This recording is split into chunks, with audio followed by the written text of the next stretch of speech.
Video I'm just going to be colouring in some shapes, and the reason I'm doing this is because I think it's helpful for people to see how I do it, because I've noticed recently, well, lots of occasions really, when people are painting in a shape they can do it in a way that doesn't always aid their progress. That's what I'm trying to say.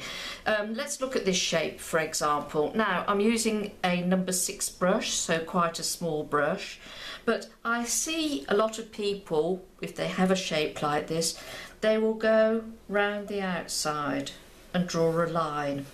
Now if you do that, you are in danger of giving yourself a harsh line that you can't blend in, depending how quickly it dries. So even this is a small brush, I'd like to just suggest that you load it with plenty of paint and you just go straight in. You spread the brush out, you're keeping it wet and you're keeping it moving.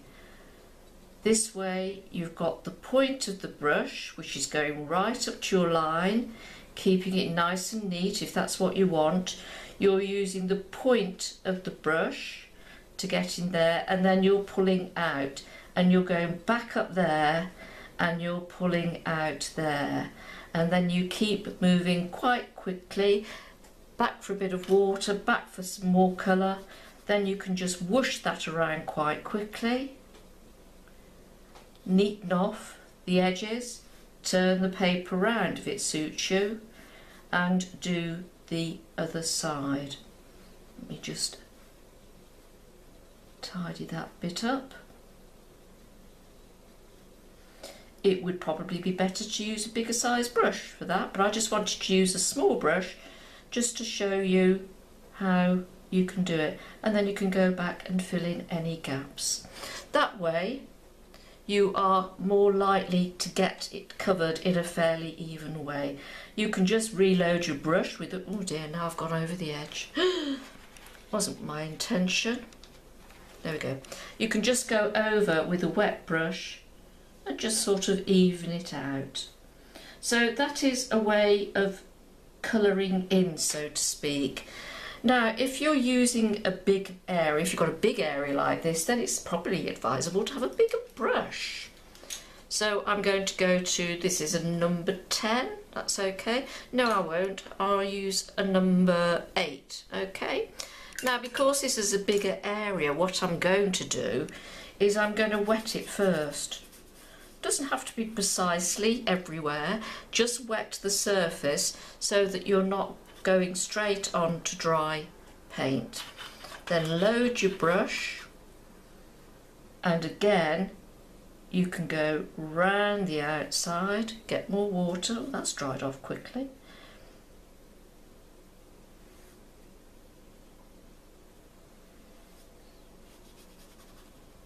See, spread your brush out, get it moving, do it quickly.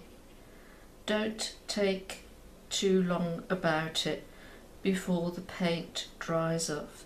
Do you see how I'm using my brush? I press down and I spread the bristles out, and you can control it quite well.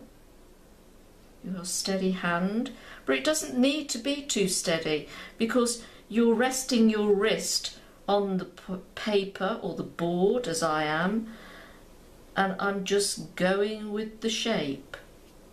And I would suggest it's quite an idea to paint with the shape that you're doing. Now I would probably just go back in with more paint. Of course it depends on the finished effect that you want, but you see how that paint now is going out quite happily, spreading out, evening out and filling in the gaps. And you can just drop bits in if you want to and jiggle it about a bit. It's always a good idea to get it moving about.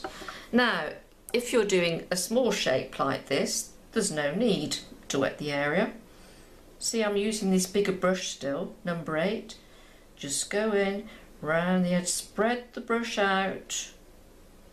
I find it easier if you go round the edge with the pointed end of the brush, just gives you a bit more control.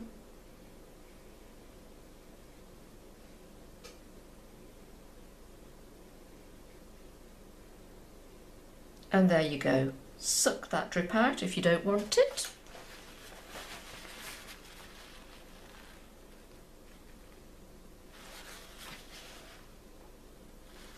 There's that. Now what you could do with this one slightly bigger, using the same number 8 brush, I've just loaded the brush with some water. I didn't rinse the colour off, and so you've got this tint.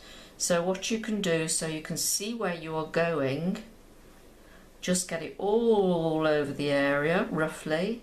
See where I'm holding the brush as well, quite low down, so I've got more control. And then go to your colour and drop it in.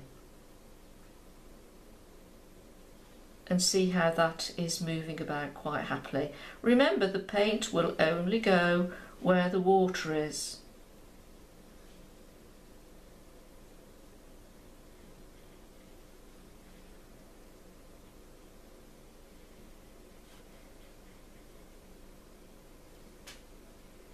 I would actually turn the paper around, but I've stuck it down and it makes it a bit difficult for the camera, so I'll just carry on.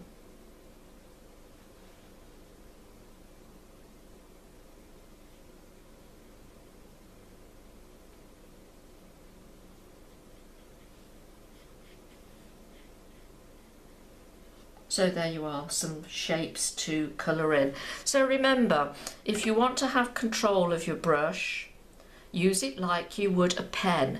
You wouldn't write holding your pen up there, would you? Because you don't have so much control.